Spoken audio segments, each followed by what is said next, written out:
Hey. I'm your humble host, Fizz Ed Music, and this right here is Urban Politics. Thank you for joining me on this Sunday afternoon. This is probably finding you on a Monday. There's tons of news to talk about and get to, so let's go right into it like a car in drive. Check it out. Let's talk about what's been in the news a lot. I'm sure that you have heard about it. Everywhere you go, they're talking about it. There's a surge at the border. I'm here to tell you that's nothing new. There's been a surge at the border. There stays a surge at the border. The United States is kind of like that club that everybody wants to get into. It's hard to get into. Like any other club, if you have a lot of money or have a decent amount of money, you can get into the club fairly easily, but it can be hard to get into that club or whatever. So that's the United States. Like I said, it's nothing new. Obama had to deal with it. He was just cooler with the media. That's what a lot of people don't know. Those same cages that people were outraged about under Trump, Obama had those too.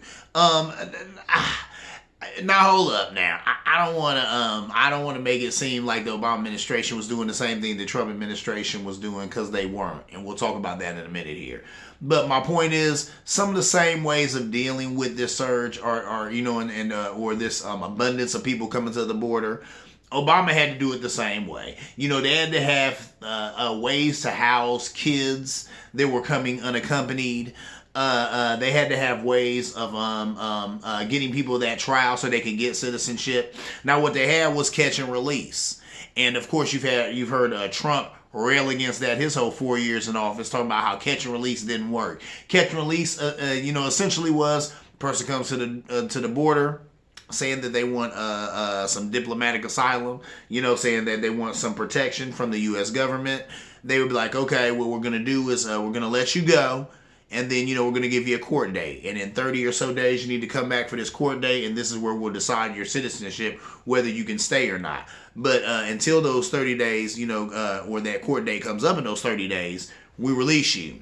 So, go about your business. And a lot of them would, of course, come into America for those 30 days or whatever. But believe it or not, 97% of the time, people would go back and do that case. And that is a real life statistic. Please Google that if you don't believe what I'm saying. So there's that, but they would have you, Trump and them would have you believe that 97% of the time people were not coming back for that trial, and that policy did not work. But it did. So that's the way that Obama dealt with it. Like I said, he was cooler with the media. So, they never painted him like a bad guy for doing what he did. But at one point, they did keep it real about Obama. He was the deporter in chief, because there was a whole lot of people that he deported back to Mexico and back to some of these South American countries. But you have to remember that Barack Obama was a law professor at Harvard, or head of the law department, I think, at Harvard. So he's a lawyer. So he's all about the law. And in the law, when people come to the country illegally, you got to send them back. So he was the deporter in chief. Just the media was a lot less brutal to him, because he was cool with the media. He was smart that way. Trump, he made it worse with his forced separation policies. That's where, basically that they were, forcibly separating children from their parents. And they did that on purpose, because they wanted to deter people from coming to America. They knew if the word got out that, hey, if you go to America, this guy will take your kids or whatever, then people would stop coming. And I guess for a while there, people were, it was working. It was deterring people from coming to the States, because no one wants to get their children taken just because they're trying to seek a better life, probably for their children. Anyway, there's that. The Muslim ban, that didn't help. That right there let the whole world know that, we have a bias against brown people. At least Trump did, but he obviously had no problem letting people know that all the time whenever he got a chance. Comments about, ish-hole countries, all of that type of stuff that Trump did, it did not help this immigration thing at all. When he would make comments about why can't we get people from other countries like Switzerland and Sweden, everybody knew what that was about, trying to say you wanted people from black countries and you didn't want people from brown countries. So that's not cool. And there's that. So that's that was his addition to this whole immigration debacle that we have going on in this country. And then what's going on now is that migrants have seen how Joe stopped some of Trump's inhumane policies, and they got the message that he was a nice guy. And so it was a good time to come over. And of course, I seen the interview. You seen the interview with George Stephanopoulos, where he talked about how, they've heard that you're a good guy. Some of them are saying that. That's why they're coming over now, because you're a good guy. And Joe was basically not saying, stop coming over, but he was saying stop coming over, because we don't need that right now. And he was saying that they can stop coming over because there will be centers set up in the places that they come from in Latin America, and these centers will screen people within their countries to see if they're appropriate to come over to America. So no need to take that trek and come over here with your kids in tow and all of that and risk your lives to come to America. What he's saying is there'll be centers set up in some of these South American countries to where people can go to that center and see if they're appropriate to come here to America. That's interesting, and we'll see what that looks like. But they've talked about that. They were also talking about how America needs to do its part to maybe make it to where some of these people won't need to immigrate to America, because their country is fine and isn't under turmoil. There aren't gangs running their country. There isn't drugs and stuff like that. Destroying the places they grew up, and maybe they won't want to migrate here. So we'll see what happens with all that. We got a new administration. Obviously, one who's not on all this, nationalism or America First type madness. And sometimes, that's appropriate in some places. America First is appropriate in some places, but not here. Not here. And it says that on the Statue of Liberty. Bring me your huddled masses yearning to breed free. I remember saying that to a conservative friend of mine. He said, those are just words. So, I mean... Some people think that those are just words, but I'm like, it's on the Statue of Liberty for a reason. So, maybe we should be about that, So there it is. So that's something to think about. That is truly a shame that this immigration thing is blown up the way that it has.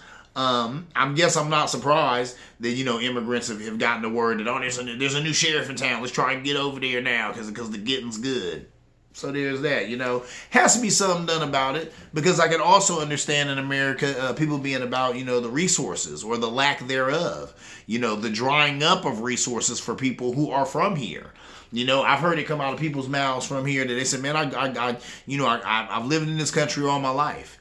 I've worked in this country all my life, and I go down there in the welfare office, I can't get anything. But you see all these foreigners up in there, and them and their kids and all that are getting a check, and they're eating good off of my tax dollars. I've built this country. I've worked 30, 40, 50 years in this country, and I can't get nothing, so I understand that. I hear that. I can see both sides of it. So I don't know what they're going to do about it. Congress has kicked the can down the road for a long, long, long time. They continue to kick the can down the road. When are they going to get up off their rusty dusties and do something about this broken immigration system that we have? I don't know. But you and me will sit back and we'll wait with bated breath for Congress to do something as far as immigration goes to help the American people. Moving on, I want to talk about Mitch MCConnell. Once again, Mitch has been Mitching the way that he does, acting like a straight up Mitch. Threatens a scorched earth Senate if the filibuster is touched in any way. Man, I'll tell you what, man. He's a trip, man. Talking about a scorched earth Senate. First of all, how would that be any different than what's been going on now? There has been so much legislation stopped by Mitch MCConnell. A lot of people have talked about Trump. They've talked about the Republican Party, myself included, and nauseam. We've talked about both. And let me tell you, though, Mitch MCConnell, he's the main guy who's been stopping a lot of good legislation. A lot of things that the American people have been needing and they haven't gotten. It's because of Mitch MCConnell acting like a Mitch. So,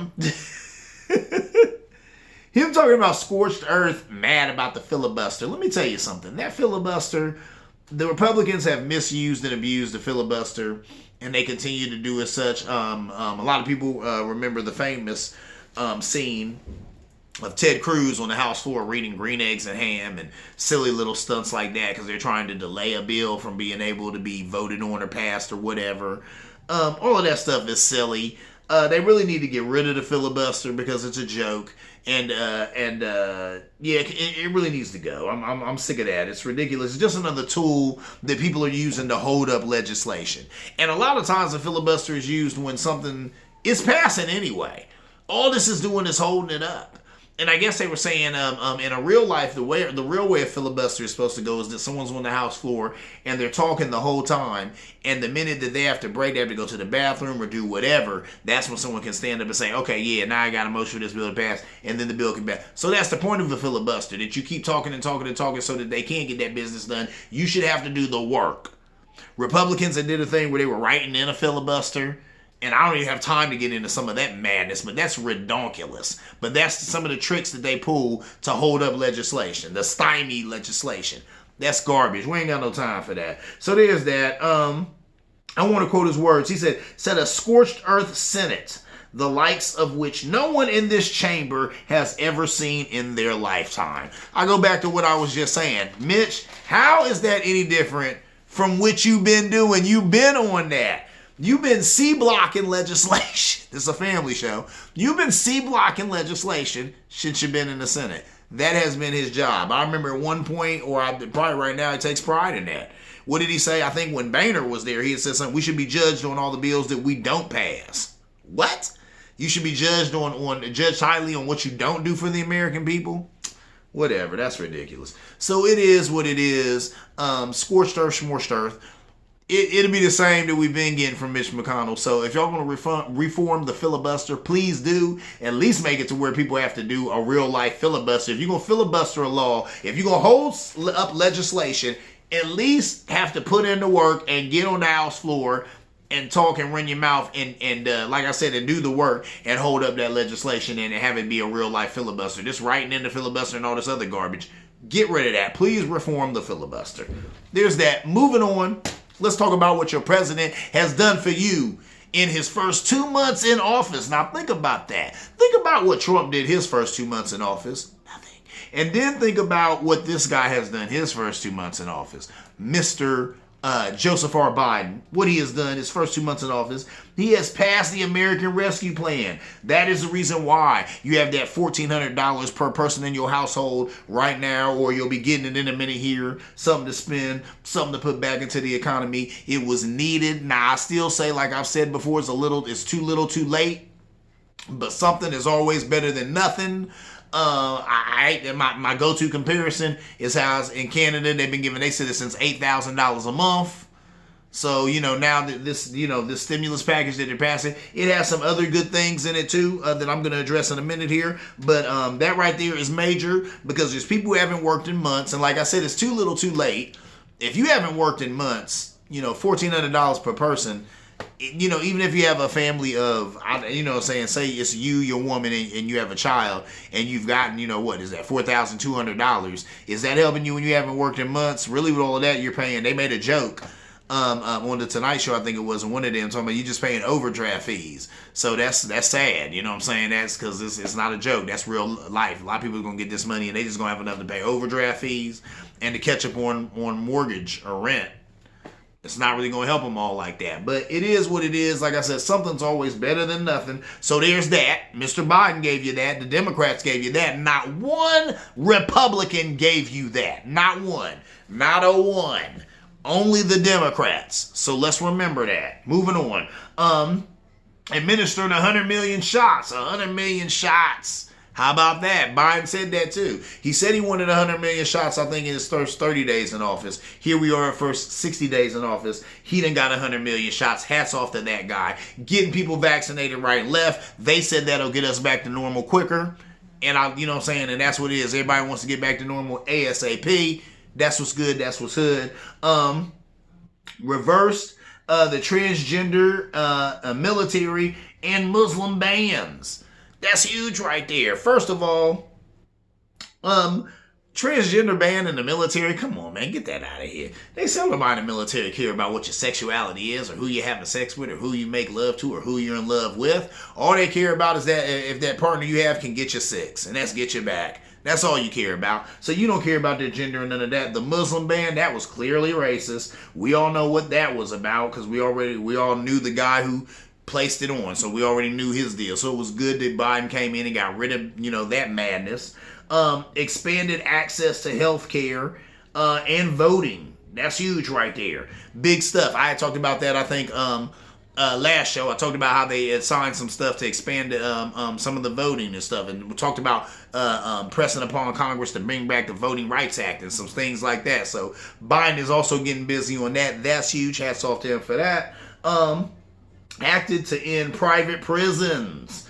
That's huge right there. We definitely need to get rid of private prisons. Private prisons is the reason why you have prisons now feeling the pressure to keep themselves full, because these private prisons like to give these guys out or whatever, or market their services in other aspects of our life. A.e., you have guys who are inmates working at a phone company, and to keep that up, or to keep these guys available to work at these jobs where they'd have to pay a citizen like you or I a regular wage, or at least a decent wage, maybe $13, $14, $15 an hour, they can pay this inmate literally pennies to do the same job, and they're getting all that free labor. Well, they got to keep inmates in the jail to make sure that they have enough to do these different jobs.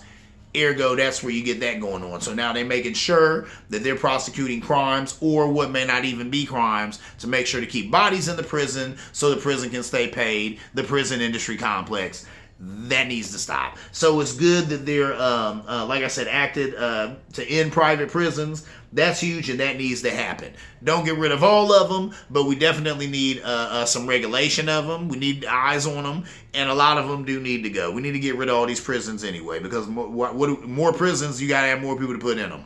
So we don't need more prisons, okay? We don't need that. We don't need it. We need something else, but we don't need more prisons. Anyway, moving on. In the $1.9 trillion package is a $5 billion provision to absolve the debt of black farmers. I put that in there just to let people know that that's, like I said, that's in that $1.9 trillion stimulus package. I think that's huge right there. That's big for one. It's amazing because I guess on Fox News they were going off about this. So mad. So mad that there was going to be a provision in there to give $5 billion to absolve the debt of some of these black farmers, when they know, like the rest of us, some of the racism that has been perpetuated against black farmers. My grandfather was a sharecropper. My mom told me that she can remember the government telling them not to grow, certain fruits and vegetables. Or, she can remember him going and maybe getting shorted on a bunch of cotton or stuff like that. Or them only having a section of land that they were or allowed to grow on. So these are things that happened. There is a systematic trail of racism leading from black farmers to Jim Crow to all of that good stuff. Come on now. And in the South, you know what I'm saying? Not to say that racism was probably a little more prevalent in the South. Not that it was any less in the North, but it's a little more visible in the South than maybe in the North. So point being, we all know that black farmers have been done dirty, okay? And this $5 billion to absolve some of their debt, because I'm sure that doesn't absolve every black farmer's debt, but that's a brick in the wall towards the right thing, okay? That's a brick in the wall towards saying, hey, for all these years, all this bad stuff has been done to y'all directly. Here's $5 billion to try and make up for a little bit of that. And that's all that does. But you still have Fox finding some white farmers to have a problem with that. And it's interesting because even the one white farmer they were talking to at the end of the day, I kind of feel like he didn't really have that much of a problem with it. It was funny because he said, well, I'm not racist. And he said, but, but I get the notion that this guy kind of felt like, well, I'm white and I'm on Fox News. I kind of have to say that I don't agree with it. But at the end of the day, I know African-American farmers have been done as dirty as anybody could be done. They probably deserve this. And then the fact they were calling it reparations, that's laughable. That is laughable. That is not reparations, my friend.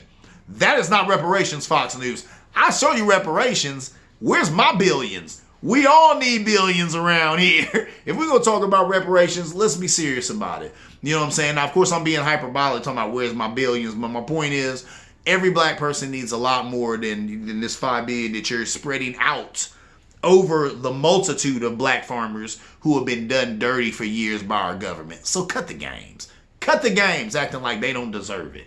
Cut the games. And hats off to the Biden administration for putting that in there, for trying to do a little something. This is a brick in the wall towards paying these brothers and sisters back. But at least it's a brick in that wall. At least it's a step in the right direction. So there's that. I had to put that's in there. And Mr. Biden did that. So hats off to him. Like I said, once again, man, that's good stuff. Moving on, I want to talk about a little bit of pop culture. I want to talk about Candace Owens has threatened, or should I say promised, to take legal action against Cardi B because of what she says are fake Twitter messages about her husband leaving her for her brother. Whoa! When I read that, I said, man, I don't think that Cardi B is lying about that or made those Twitter messages up. That's so bizarre. I don't think you could make that up. Think about what I just said, I guess. Okay, let's take it all the way back. You know what I'm saying? Cardi B and Candace Owens have been going at it over WAP, that song, and Cardi B's performance at the Grammys. I didn't even catch that. Performance, but I heard that it was very provocative. I'll catch it after the show probably. Now that I'm talking about it, I want to go see it. But I guess it was, super provocative, super racy, all of the things that Cardi B and Megan Thee Stallion are. I think it's fine. I don't think there's anything wrong with it. Of course, Candace Owens, she's a lame. She's a race traitor. She's always looking to say something bad about any brother or sister trying to do anything good for themselves or the community or any of that. So here she goes sounding off about that. They've been getting into it over that. Why is the right so obsessed with WAP? Okay? And if you don't know what I'm talking about, go look it up. Go see the song. That's all they can talk about. Look, let it go. Talking about the influence on our kids. Man, there's so many bigger things going on right now than that crap, than a song. So many bigger things right now. We have, 500,000 or 600,000 Americans who have died from the COVID virus. A good 500,000 and some change Americans have died from the COVID virus. Y'all want to talk about WAP? We have people getting thrown out of their houses. People who will never work again. People who haven't worked in months. Finally getting a stimulus, getting some help from our administration, from the government. Y'all want to talk about WAP? Y'all want to talk about a song? Get out of here, man. But you know what? This is what the right does. This is what they do. That's what those Republicans do. They're snake oil salesmen. So they're always selling something. They're selling outrage now. Selling outrage about Dr. Seuss. Selling outrage about Mr. Potato Head. Selling outrage about WAP. And Cardi B. And Megan Thee Stallion. So this whole thing is ridiculous. But I'm going to be watching this right here because I want to see where this goes. Because Candace Owens, she claims that it wasn't a threat, that she's, coming at Cardi B with legal action. We'll see where that goes. Like I said, I don't think Cardi B's lying about that because that story is so bizarre. Think about that. Candace Owens is married to a man and he leaves her for her brother. Who wouldn't? I'm sure her brother is not a conservative piece of garbage. So maybe he enjoyed her brother's conversation better than hers. Moving on. While I'm talking about the Grammys, while I'm on that pop culture kick, let's talk about some more youngsters in music that I dig. This guy, Lil Baby, that's my dude, man. I like this guy. He's had some joints for a while now that I've liked. He's got a song, The Bigger Picture, and he had an amazing performance on the Grammys. If you haven't seen it, put that in YouTube. It was the 63 Grammys. Put that in there. Lil Baby's The Bigger Picture performance.